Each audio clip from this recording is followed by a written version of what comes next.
Assalamualaikum, welcome to my channel. Sebelum kita lanjut, jangan lupa subscribe, like, and comment ya. Assalamualaikum warahmatullahi wabarakatuh. Bertemu lagi dengan saya, Adasa Putri, dengan NPM 2188201031 dari Prodi Pendidikan Bahasa dan Sastra Indonesia. Nah, saya mendapatkan tugas dari dosen pengampu Bapak Windo Diki Irawan Magister Pendidikan. Tugasnya adalah menjelaskan ulang materi bahasa Indonesia dari materi pertama sampai materi terakhir. Di sini ada pengertian dan fungsi bahasa Indonesia. Bahasa adalah suatu sistem yang dihasilkan oleh alat ucap manusia yang dipakai untuk berkomunikasi, kerjasama, dan identifikasi diri.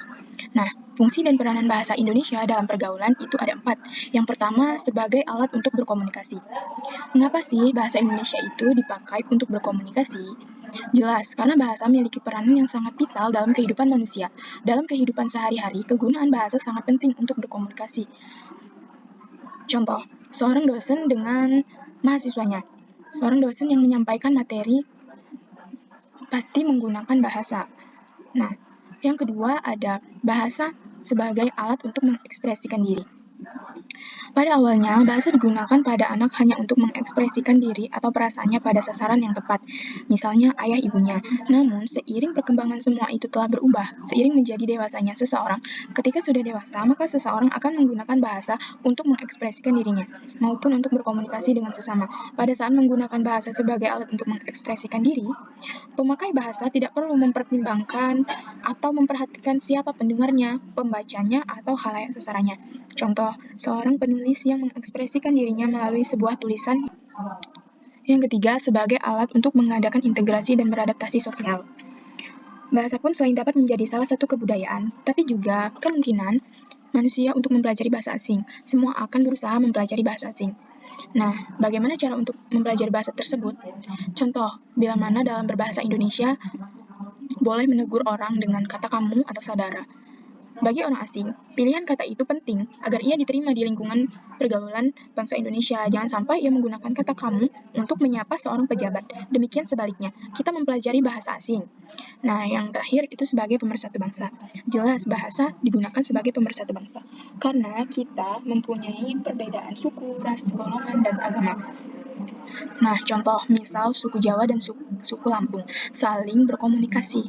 Suku Jawa menggunakan bahasa Jawa dan suku Lampung menggunakan bahasa Lampung. Maka tidak akan terjadi komunikasi karena perbedaan bahasa. Nah, di sini fungsi bahasa Indonesia, yaitu pemersatu bangsa. Dengan adanya bahasa Indonesia dapat menjadikan komunikasi tersebut mempunyai timbal balik karena kesamaan bahasa yang dipakai, yaitu bahasa Indonesia. Nah, selanjutnya ada hal yang dikaitkan dengan bahasa. Yang pertama akal, yang sangat erat dengan logika. Yang kedua, makna dan interpretasi. Yang ketiga, konversi.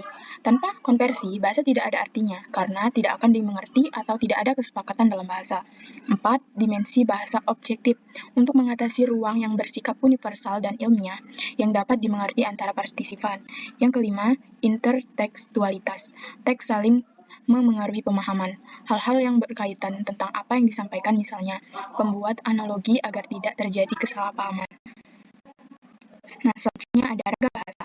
Ragam bahasa adalah variasi bahasa menurut pemakaian yang berbeda menurut topik yang dibicarakan, menurut hubungan pembicaraan, kawan bicara, orang yang dibicarakan, serta menurut medium pembicara.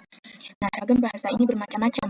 Nah, macam-macam ragam bahasa ini dibagi menjadi 3 berdasarkan media, cara pandang penutur, dan topik pembicaraan. Yang pertama, ragam bahasa Indonesia dibagi menjadi 2, yaitu ragam bahasa lisan.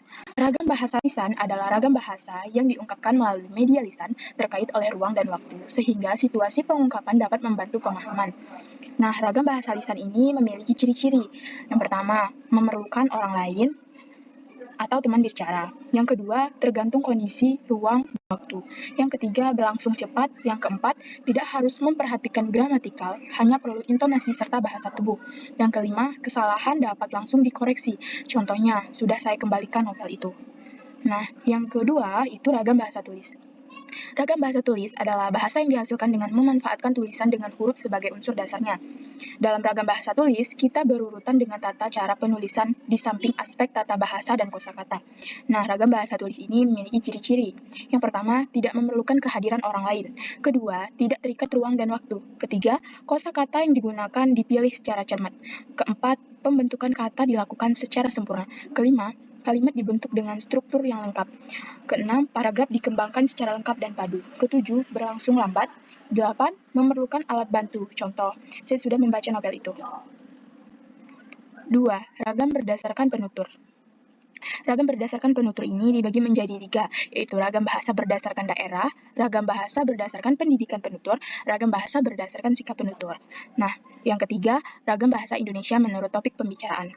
Berdasarkan topik pembicaraan, ragam bahasa terdiri dari ragam bahasa ilmiah, ragam hukum, ragam bisnis, ragam agama, ragam sosial, ragam kedokteran, dan ragam sastra. Selanjutnya ada ejaan dan istilah bahasa Indonesia.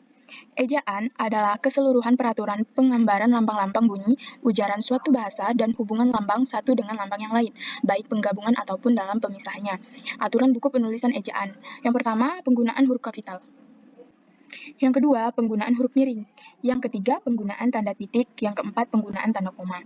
Selanjutnya ada istilah. Istilah adalah kata atau frasa yang dipakai sebagai nama atau lambang yang dengan cermat mengungkapkan makna, konsep, proses, keadaan, atau sifat yang khas dalam bidang ilmu pengetahuan, teknologi, dan seni. Nah, yang C ada kesatuan ejaan dan istilah adalah digunakan kata atau bahasa yang singkat, jelas, dan mudah dimengerti, agar karya tulis tersebut dapat mudah dimengerti oleh pembaca. Selanjutnya ada kata.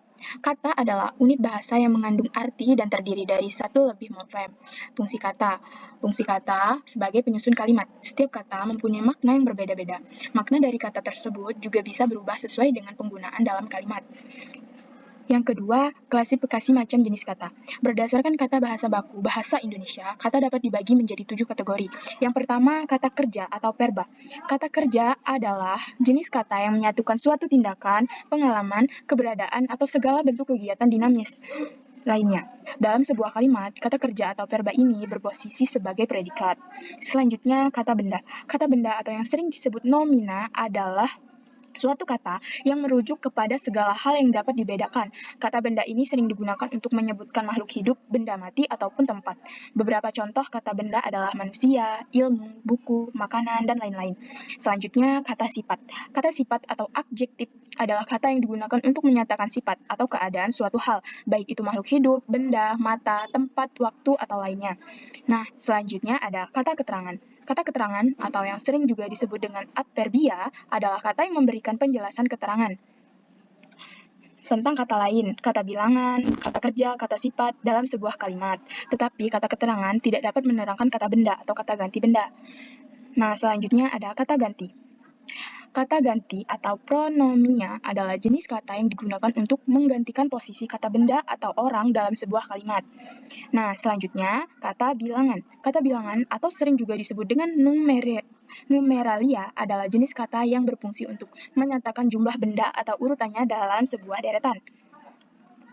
Selanjutnya ada kata depan. Kata depan, sebutan lain untuk kata depan adalah preposisi. Dalam bahasa Latin, preposisi berasal dari kata yaitu prae dan ponere. Prae berarti sebelum, sedangkan ponere berarti menempatkan atau tempat. Berarti kata depan merupakan kata yang merangkai kata-kata atau bagian kalimat yang diikuti oleh nominal atau pronominal.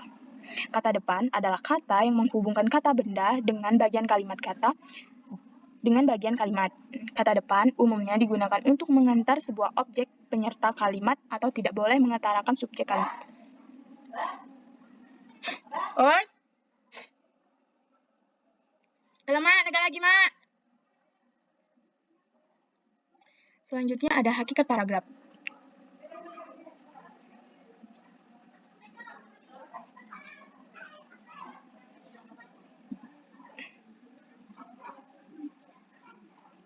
Selanjutnya ada hakikat paragraf.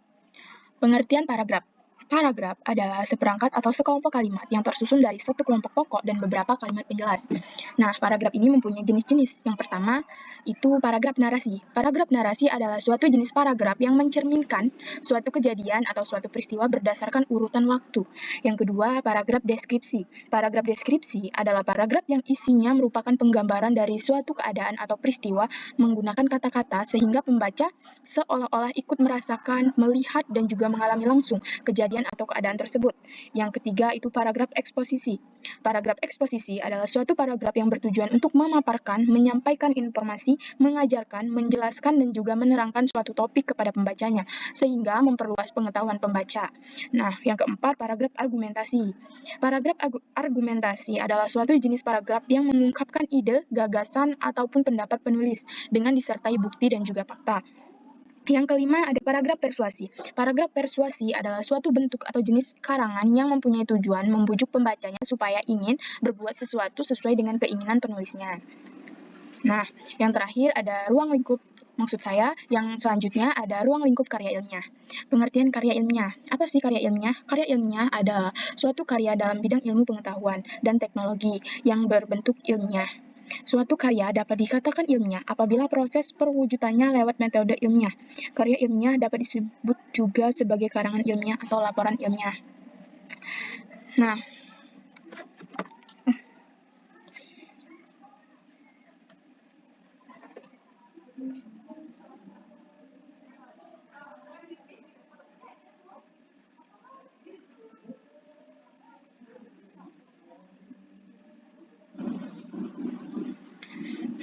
ruang lingkup karya ilmiah.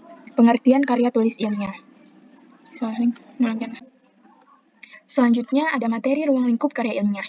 Apa sih karya tulis ilmiah? Karya tulis ilmiah adalah suatu karya dalam bidang ilmu pengetahuan dan teknologi yang berbentuk ilmiah. Suatu karya dapat dikatakan ilmiah apabila proses perwujudannya lewat metode ilmiah. Karya ilmiah dapat juga disebut sebagai karangan ilmiah atau laporan ilmiah. Nah, karya tulis ilmiah ini memiliki karakteristik dan syarat. Yang pertama itu mengacu kepada teori. Artinya, karya ilmiah wajib memiliki teori yang dijadikan sebagai landasan berpikir, kerangka pemikiran, atau acuan dalam pembahasan masalah. Apa sih fungsi teori tersebut? Pertama, tolak ukur pembahasan dan penjawaban persoalan. Dua, dijadikan data sekunder atau data penunjang, atau data utama yang berupa fakta. Yang ketiga, digunakan untuk menjelaskan, menerangkan, mengekspos, dan mendeskripsikan suatu gejala. Nah, yang keempat, digunakan untuk mendukung dan memperkuat pendata penulis. Yang kedua itu berdasarkan fakta. Artinya, setiap informasi dalam kerangka ilmiah selalu apa adanya, sebenarnya dan konkret. Yang ketiga, logis.